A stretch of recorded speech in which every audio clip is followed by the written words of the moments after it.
अस्सलाम वालेकुम। उम्मीद करता हूँ आप सब ठीक ठाक है, खैरियत से होंगे। अच्छा, ये एक शॉर्ट सी वीडियो है और इसमें हम जो है वो टाइप्स ऑफ लेजर्स को डिस्कस करेंगे। आ, अब लेजर्स क्या होते हैं इसको हमें समझना होगा।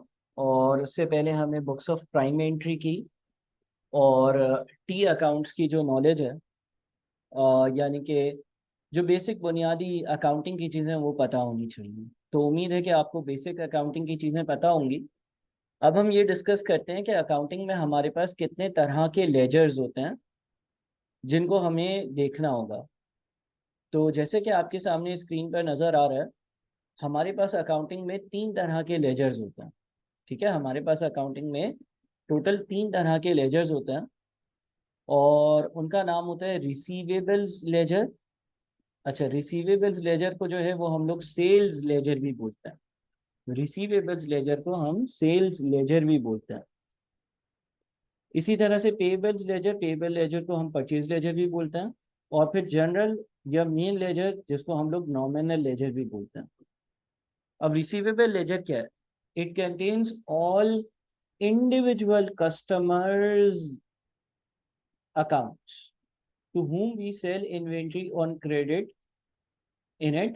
It is also called sales ledger और customers ledger। देखिए, लेजर जो है ना उसको आप एक बुक समझ लें। जिस तरह से आप लेट से अगर अकाउंटिंग पढ़ रहे हैं और मैथ्स पढ़ रहे हैं और इकोनॉमिक्स पढ़ रहे हैं, तो आपने तीनों सब्जेक्ट के लिए अलग अलग नोटबुक्स बनाई हुई होंगी। अकाउंटिंग में मैं अकाउंटिंग के लेक्चर्स लिखूंगा, मैथ्स में मैं मैथ्स के लेक्चर्स लिखूंगा और इकोनॉमिक्स में मैं इकोनॉमिक्स के लेक्चर्स लिखूंगा। तो जिस तरह से आप हर सब्जेक्ट की अलग नोटबुक बनाते हो, इसी तरह से अकाउंटिंग में क्या किया जाता है कि हर तरह के टी अकाउंट्स का अलग लेजर बना लिया जाता है। अच्छा, फायदा क्या होता है इसका? वही फायदा होता है जो आपको हर सब्जेक्ट की अलग नोटबुक बनाने का होता है। आपको पता होता है मैथ्स की बुक खोलूंगा तो मैथ्स का काम मिल जाएगा, अकाउंट्स का नोटबुक खोलूंगा अकाउंट्स की नोटबुक में अकाउंट्स का काम होगा और इकोनॉमिक्स की नोटबुक में इकोनॉमिक्स का काम होगा। तो इसी तरह से आप हर चीज़ के लिए अलग लेजर बनाते हो। मिसाल के तौर पर आप यहाँ पर जो ऊपर लिखा हुआ है उसके हिसाब से एक रिसीवेबल्स लेजर बनाते हो, एक आप बना देते हो पेएबल्स लेजर और एक आप बना देते हो जनरल लेजर। रिसीवेबल्स लेजर में भी टी अकाउंट मिलेंगे, पेएबल लेजर में भी टी अकाउंट मिलेंगे और जनरल लेजर में भी टी अकाउंट्स मिलेंगे। लेकिन रिसीवेबल्स लेजर में जो टी अकाउंट होंगे, यहाँ पर जिस जिस कस्टमर्स के टी अकाउंट्स होंगे, ज़ाहिर अकाउंटिंग में मुझे टी अकाउंट्स तो बनाने हैं ना। यहाँ पर भी टी अकाउंट बना हुआ होगा। ठीक है, लेट से ये पहला टी अकाउंट है मेरा। इसी तरह से एक और टी अकाउंट बना हुआ होगा, इसी तरह से एक और टी अकाउंट बना हुआ होगा। परचेज लेजर की किताब में भी टी अकाउंट्स होंगे, टी अकाउंट होगा, टी अकाउंट होगा, टी अकाउंट होगा। और जो जनरल लेजर होगा उसमें भी टी अकाउंट ही होगा, उसमें भी टी अकाउंट ही होगा और उसमें भी टी अकाउंट ही होगा। फर्क सिर्फ इतना होगा कि रिसीवेबल्स लेजर में जितने भी मेरे पास टी अकाउंट होंगे वो मेरे कस्टमर्स के होंगे। मिसाल के तौर पे मिस्टर ए मेरा कस्टमर है या मेरा रिसीवेबल है, इसका टी अकाउंट होगा। मिसाल के तौर पर मिस्टर ए के बाद मिस्टर बी जो है वो मेरा कस्टमर है, इसका टी अकाउंट होगा। इसी तरह से मिसाल के तौर पर मिस्टर सी जो है वो मेरा एक और कस्टमर है, मिस्टर सी जो है वो मेरा एक और कस्टमर है, इसका टी अकाउंट होगा। ठीक है।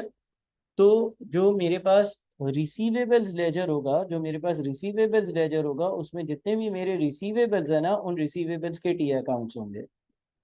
रिसीवेबल्स वो लोग होते हैं या डेटर्स वो लोग होते हैं जिनको मैं क्रेडिट पर चीज़ें बेचता हूँ। तो इनका ब्रॉड डाउन यहाँ पर आता है। जब इनको क्रेडिट सेल्स करी जाती है तो डेटर्स डेबिट, सेल्स क्रेडिट। जब ये पैसे देते हैं तो बैंक डेबिट, डेटर क्रेडिट और फिर कैरी डाउन कैलकुलेट किया जाता है। अमूमन ये चार बातें होती हैं।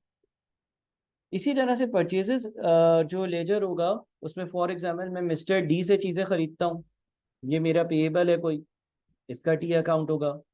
मैं मिस्टर ई से चीज़ें खरीदता हूँ, ये मेरा पेएबल है, इसका टी अकाउंट होगा। मैं मिस्टर एफ से चीज़ें खरीदता हूँ, ये मेरा पेएबल है, इसका टी अकाउंट होगा।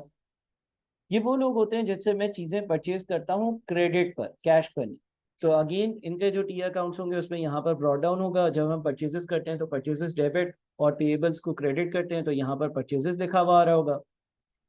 जब इनको हम पैसे पे करते हैं तो पेएबल का अकाउंट डेबिट और बैंक अकाउंट क्रेडिट होता है और फिर कैरी डाउन आ रहा होता है।